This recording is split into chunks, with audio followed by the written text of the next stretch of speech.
Guys, watu wangu. Ndio sasa. Huyu kwanza ukieka sijui nitamfanya aje. Sitaki anipea pressure hata kidogo. Wengine wasafi, wengine bala.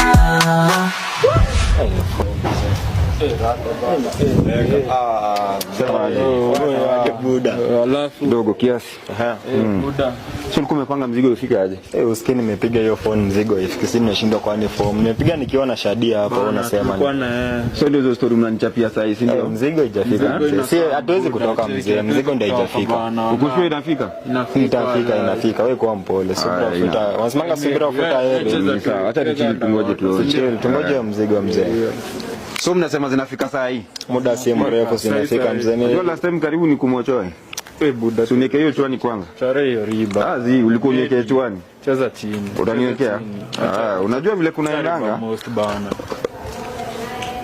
Mali shafika mzee. Unasema nini? Mali shafika. Kweli mastaff mbio kuna uoje ananifuata. Na mniwekee do, msisahau Buda. Isikwe kama last time tafadhali. Sai tu. Wagwa labda sasa mcheki ni ngapi? Na ni kifora hizo kifora. Hizo ziko sawa. Tunaweza kuona kwa mmoja alafu tujue vile tusote. Weki moja hapo nikiwashe baadaye ndio mwana. Ina mambo mzee.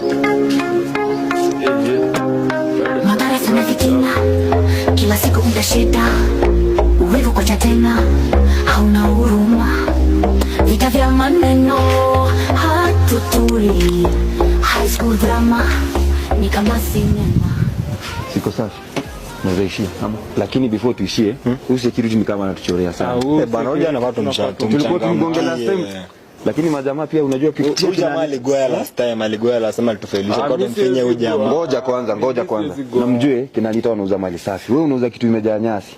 So next time tujue vile hiyo ni competition stiff sana. So mnajua vile mtasort ama hizi ziko safi, ziko sawa. Hizi ziko fiti. Kama si safi unajua mara ya kwanza tutakosana kitu kwanza. Si unajua hivyo? Kichorea. Unajua hivyo, si ndio? Unajua hivyo, si ndio? Ni G. Sasa mimi ni step hivi tutachapeana. Lakini mjue vile tutadili na kina Anita sawa. Ndio tutaweka mkando. Hizi tupa stress. Haya masaa